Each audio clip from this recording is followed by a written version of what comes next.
હવે તારા હોપારી ગરમ કરીને ક્યાં જવું છે અત્યારે? ક્યાં છે હોપારી વિસ્તાર? તો આ તું ગરમ કરશો ને હોપારી? એ બેડા છે ઉધરસના. મમ્મીએ મને કીધું તું જેતપુર ગઈ તો લેતી આવી છે કે મારી મીકને ઉધરસ થઈ છે ને તો એને પાઈ દે છે. તો એનાથી શું થાય? ઉધરસ મટી જાય? એનાથી શરદી ને ઉધરસ બે મટી જાય, નાના બાળકોથી માંડીને મોટા સુધી, ગૌઠા સુધી. ત્યાં મળે ક્યાં? કોઈ પણ ગાંધીની દુકાન હોય, કરિયાણાની દુકાન હોય, બધે મળે. અમારે જેતપુરમાં મળે, સુરતમાં મળે, જુનાગઢમાં મળે. અને કહેવાય હું બેડા? બેડા અથવા ઉધરસના પારા. એટલે આયુર્વેદિક આવે કે આમ? આયુર્વેદિક, પ્યોર આયુર્વેદિક. અને તૈયાર કઈ રીતે કરવાનું પાણી? એને પેલા દુકાનેથી બેડાને લઈને આવવાના. હા. પછી એને ચોખ્ખા પાણીમાં એકવાર આમ ધોઈ નાખવાના બેડાને. હા. પછી આપણે ગેસ હોય કે સગડી હોય કે ચૂલો હોય એની ઉપર મૂકવાનું ચોખ્ખું પાણી ગરમ મૂકવાનું ચોખ્ખા વાસણમાં. જે ત્યાં મૂકી દીધું છે તેમ? મેં મૂકી દીધું છે એમ. પછી એમાં થોડુંક એવું મીઠું નાખવાનું. મીઠું એટલે નમક? સિંધાલું નમક, દેશી નમક, કાલા નમક, જો બી હોય નમક ડાલને કહીશ. અને પછી એમાં બેડા નાખી દેવાના 7 થી 8 નંગ. એટલે આ પાણી 7 થી 8 નંગનું પાણી તૈયાર કેટલું થાય? તૈયાર એમાં એ બેડા 2 થી 3 વખત તમે વાપરી શકો. આ પારા એટલે ગરમ થઈ જાય પછી આને નાખી દેવાના કે પછી મૂકી દેવાના પાછા? 2 થી 3 વખત વાપરી શકો એમ તો કહું છું. એટલે પાછા પાણીમાં રાખવાના? પાછા પાણીમાં રાખવાના. અને એને ફ્રીજમાં તમે પાણી મૂકી શકો. આ જે મતલબ બહુ ઉધરસ થઈ ગઈ હોય આખા ઘરને, મોટા માણસ હોય તો એ આવડી 2 ટબુડી પીવે. માર્મિક ભાઈ નાનું બાળક હોય એ આવડી 1 ટબુડી પીવે. ટૂંકમાં તમે એક સમયે તમને તરસ લાગીને પાણી પી શકો ને એટલું પીવાય. તમારા માટે આ ઉત્તમ, સારામાં સારું.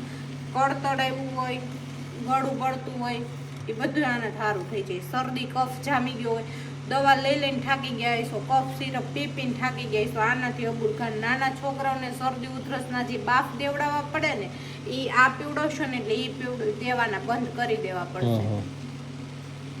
શરદી ઉધરસ તો આ કોના માટે કરે છે? આ આખા ઘર માટે. બધાને અત્યારે થોડુંક વાતાવરણ એક્સચેન્જ થયું. અમે સુરતથી દેશમાં આવ્યા અને અહીંયા થોડુંક કામ ધૂમ કચરાને એવું કર્યું એટલે ગળામાં કફ જામી ગયો હોય અને માર્મિક ભાઈને થોડીક વધારે શરદી થઈ ગઈ છે તો એમને અમે દવા નથી પાતા. તો આની કઈ આડઅસર? આડઅસર 1% નહીં, બસ ફાયદા.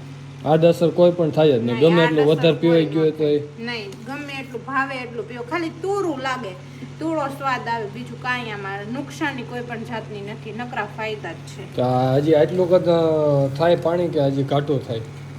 ઘાટું પાણી નો થાય, પાણીનો કલર બદલે. એટલે ઘાટો કલર થઈ જાય ને એમ મતલબ? ઘાટો કલર થઈ જાય, મેથિયા પીળો કલર થઈ જાય. આવો કલર કોફી કલર, મેથિયા પીળો કોફી કલર થઈ જાય. આવું હોય એવું પીવાનું કે ઘાટો કલર થઈ ગયો પછી પીવાનું? ઘાટો કલર થઈ જાય પછી એને ફૂલ ઉકાળવા પડે. પછી તરત કાવા કલર, કાવાનો કલર જે હોય ને એ ટાઈપ કલર થવા દેવો પડે. અને બીજી વાત કે એમ કે જો ભાઈ આ પાણી અત્યારે ગરમ કર્યું એટલે અત્યારે ઠરી જાય થોડુંક, એટલે અત્યારે પી લેવાનું કે કોઈ પણ અમુક કલાક આમ પડ્યું રહેવા દેવાનું? એવું કઈ નથી. જો પાણી બન્યું હોય ને એટલે તમારાથી પી શકાય એવું આંગળી હેતું થઈ જાય ને હતપ રહેવું જોઈએ એમ ને?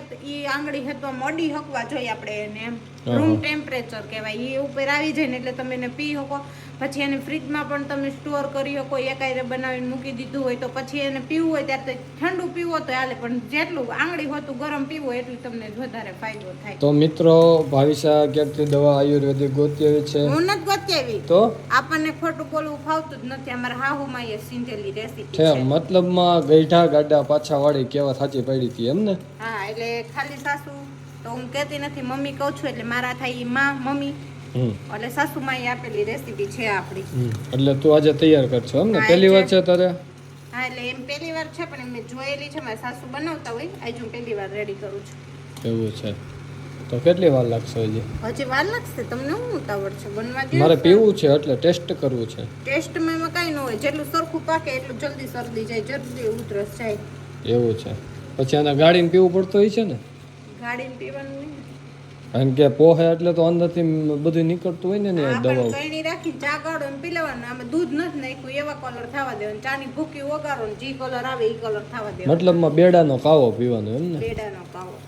સરસ, લ્યો. ચાલો તો મિત્રો, ઉધરસ માત્ર ને બેસ્ટમાં બેસ્ટ ઈલાજ છે ઘરેલું. ખોટી ઉધરા, સાચી ઉધરા, ઘણા એમ કહેતા ને ખોટી ઉધરસ આવી. બધી ઉધરસ નામે પૂરું મીંડું આજથી આ પીવા મળો. કફ, શરદી અને ઉધરસની સ્પેશિયલ આયુર્વેદિક દવા તમારે કોઈ પણ ઓલી કેવી વિદેશી વિલાયતી દવા નહીં લેવી પડે, ઘરેલું ઉપચાર છે, આયુર્વેદિક ગાંધીની દુકાને મળી જશે.